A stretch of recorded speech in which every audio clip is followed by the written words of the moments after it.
नाम डॉक्टर जगजीत कुमार पांडे है। पेशे से मैं कैंसर सर्जन हूँ और अभी एम्स पटना में यही एक ध्येय है कि मैं लोगों के बीच में जाके ये चीज़ समझा सकूं, लोगों के बीच में अवेयरनेस कर सकूं कि भाई कैंसर। मैं गांव आता हूं तो स्वाभाविक है कि लोग आके मेरी सोच का यही है कि मैं यहाँ इसलिए देखता हूँ लोगों को क्योंकि एम्स तक पहुँचने में एक इंसान को कहा कि महाराजगंज में इतना देखिए शायद वहाँ इसलिए भी प्रेजेंस ज़्यादा मेरे लिए ये सोचा होगा क्योंकि मैं भी नहीं कभी जानता था कि मैं कभी एम्स पटना में बिहार आऊँगा। पूरे लाइफ बॉम्बे दिल्ली में है और फिर मैं बोलूँगा भारत के लोकतंत्र की सबसे अच्छी चीज़ यही है कि यहाँ जनता ही मालिक है। नमस्कार, आप देख रहे हैं टसन न्यूज और मैं हूं अनिमेश सिंह। आज ये एक ऐसे शख्स के साथ मौजूद हैं। आपको बता दें कि राजनीति में इनका एंट्री होता है, लेकिन राजनीति से पहले एक ऐसे मुकाम तक पहुंच चुके हैं और एक ऐसे पद पे अभी आसीन हैं। एम्स के एचओडी डॉक्टर जगजीत पांडे जी हमारे साथ मौजूद हैं। सबसे पहले तो सर आपका टसन न्यूज में बहुत बहुत स्वागत है। बहुत बहुत धन्यवाद टसन न्यूज़। मैं दिल से आप लोगों को आभार देता हूँ कि आप मुझे कैंसर सर्जन के रूप में आप लोगों ने मेरा परिचय दिया। बहुत बहुत धन्यवाद सर। अगर बात करें तो कैंसर स्पेशलिस्ट और एम्स के एचओडी रहते हुए आप डोर टू डोर जा रहे हैं और ज़मीनी स्तर से आप सभी से मिल रहे हैं। कैसे एचओडी रहते हुए पॉलिटिक्स में आने का मुख्य कारण क्या है सर? देखिए, सबसे पहले तो मैं अपना एक परिचय देता हूँ। मेरा नाम डॉक्टर जगजीत कुमार पांडे है। पेशे से मैं कैंसर सर्जन हूँ और अभी एम्स पटना में मैं कैंसर विभाग का विभागाध्यक्ष, जिसको हेड ऑफ़ द डिपार्टमेंट कहते हैं। ये एक एस्पेक्ट हुआ। दूसरा एस्पेक्ट जो आपने बोला कि आप पॉलिटिक्स में आ रहे हैं, ये एस्पेक्ट अभी मैं नहीं जानता। ये आप बात बोल रहे हैं, ये मेरी तरफ से कोई ऐसा बात नहीं है। अब आते हैं कि घर घर जो जाने का चीज़ है, उसका कोई भी एस्पेक्ट, उसको कोई क्या एस्पेक्ट लेता है उससे मुझे मतलब नहीं है। पॉलिटिक्स में आने के लिए क्या चीज़ें लोग जो बोलते होंगे वो बोलते हैं। मेरा जो ध्येय है, मेरा ध्येय यही है कि मैं एक कार्यक्रम चलाता हूँ, कैंसर हारेगा बिहार जीतेगा।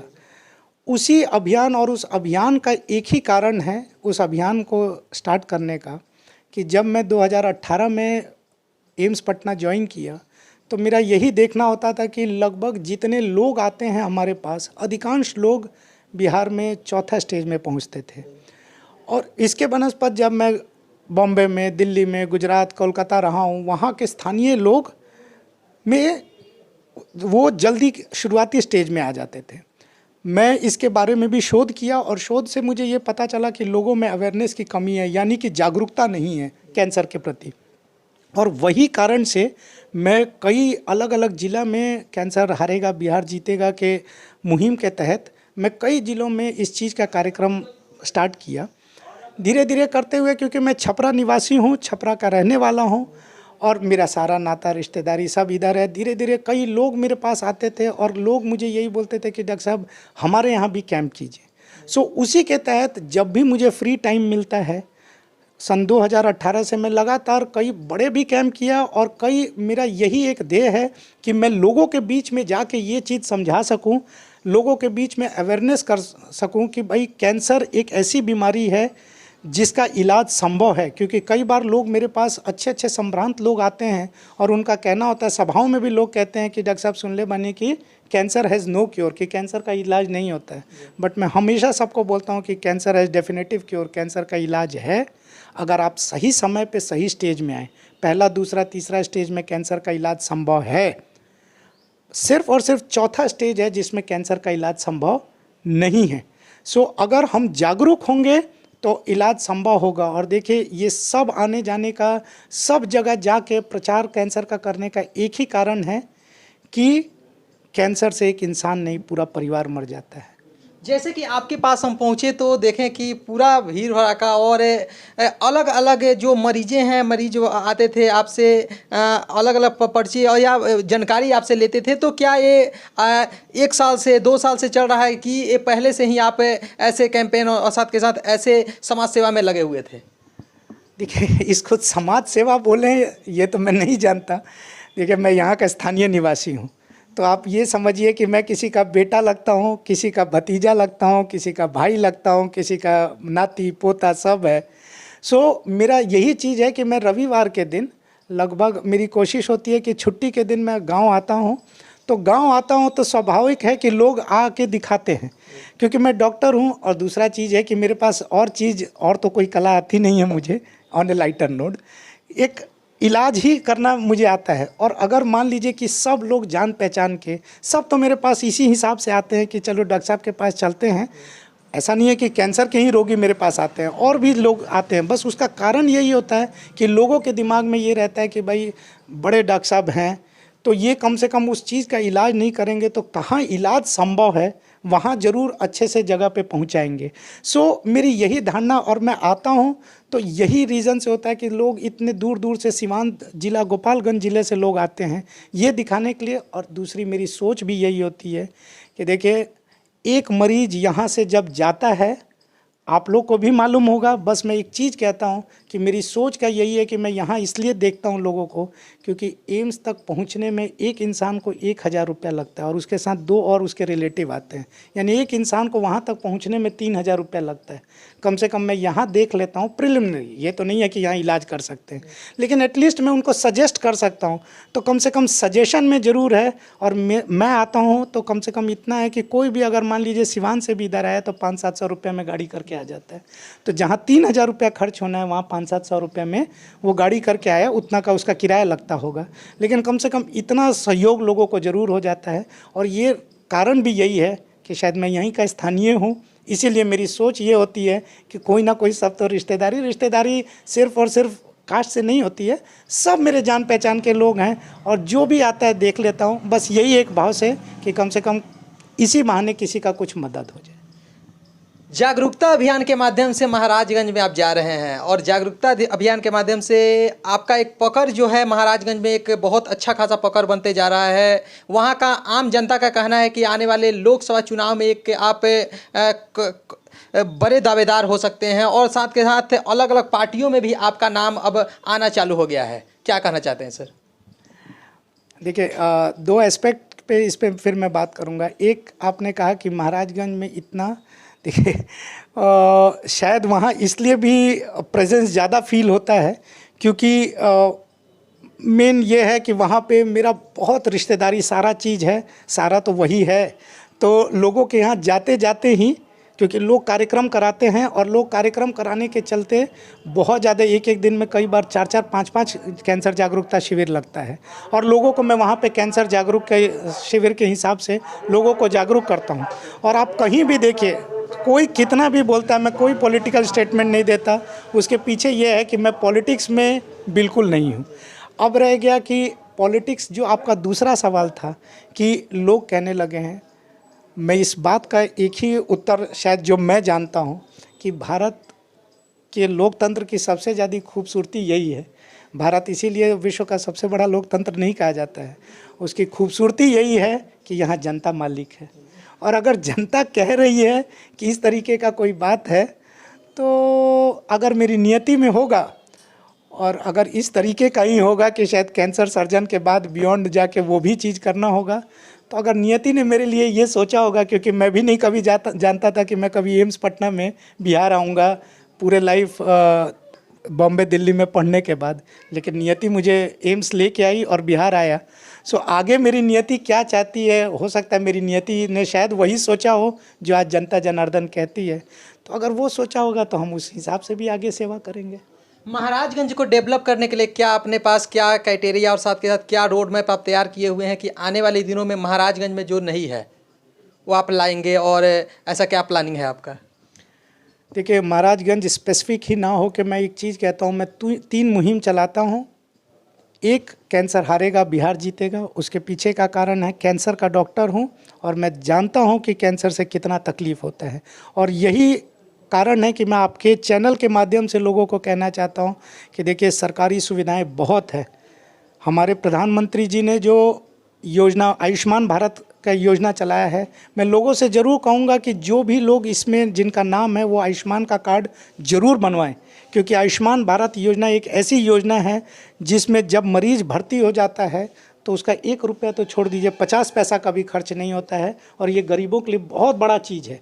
सो वो है। और अगर नहीं आयुष्मान कार्ड है तो दूसरी 2 बड़ी योजनाएं हैं, पीएम रिलीफ फंड और सीएम रिलीफ फंड, जिसको हम प्रधानमंत्री चिकित्सा राहत कोष और मुख्यमंत्री चिकित्सा राहत कोष कहते हैं। उसके लिए 2 कागज़ की ज़रूरत पड़ती है, आवासीय और आय प्रमाण पत्र, और वो अगर मरीज बनवा के लेके आता है तो उसको ये भी सुविधाएं मिलती हैं। सो यही कारण है कि जो मैं एक मुहिम चलाता हूँ, कैंसर हारेगा बिहार जीतेगा। दूसरा, इसी ज़मीन से पढ़ लिख के आगे बढ़ा, तो मेरी यही भावना रहती है कि अगर एक जगजीत पांडे इस उम्र में एचओडी बना है एम्स पटना का, तो मैं यही प्रभु से चाहूँगा कि पूरे क्षेत्र की जनता जगजीत पांडे से भी आगे बढ़ के और वो डायरेक्टर बने एम्स पटना का, ये एम्स पटना, आईआईटी, इन जगहों का वो डायरेक्टर बने और मेरे से भी ऊपर बढ़े। इसके लिए एक मुहिम चलाता हूँ, पढ़ेगा बिहार तो बढ़ेगा बिहार। उसके तहत कई बार जब भी समय मिलता है तो स्कूलों में जाके पढ़ाने का काम भी करता हूँ। और तीसरा, एक पर्सनल लाइफ से है कि मैं फुटबॉल का एक अच्छा प्लेयर रह चुका हूँ, इसीलिए मैं एक मुहिम चलाता हूँ कि खेलेगा बिहार तो दौड़ेगा बिहार। और इसी तहत मैं कई बार कई टूर्नामेंट के आयोजन में भी जाता रहता हूँ, और मेरी कोशिश होती है कि बच्चों में इस चीज़ का सर्वांगीण विकास भी हो। मेरा ध्येय यही है कि चिकित्सा और शिक्षा और चिकित्सा, ये 2 प्राइम इम्पोर्टेंस है जो कि बिहार में ज़रूरी है। और ये 2 चीज़ होगा, मैं आपको दावे के साथ कहता हूँ कि इंसान शिक्षित हो और निरोग रहे, तो बिहार के एस्पेक्ट में तो ज़रूर कहता हूँ, मैं भी बिहारी हूँ। मैं एक चीज़ ज़रूर कहता हूँ कि बिहारी चाहे तो वो चांद पे भी पहुँच सकता है कम संसाधन में, तो हम भी ज़रूर इस ध्येय को पा लेंगे और रोज़गार के सारे साधन उपलब्ध हो जाएंगे। मेरा मेन मकसद यही है कि लोग शिक्षित हों और निरोग हों, ताकि लोग अपने यहाँ यहीं पे रोज़गार मिले, लोग यहीं अपना रोज़गार करें, ताकि हमें किसी भी हाल में कहीं और जाके काम ना करना पड़े। यही मेरा ध्येय है कि, और मैं चाहूँगा कि प्रभु मेरे इस ध्येय में मेरी मदद करें।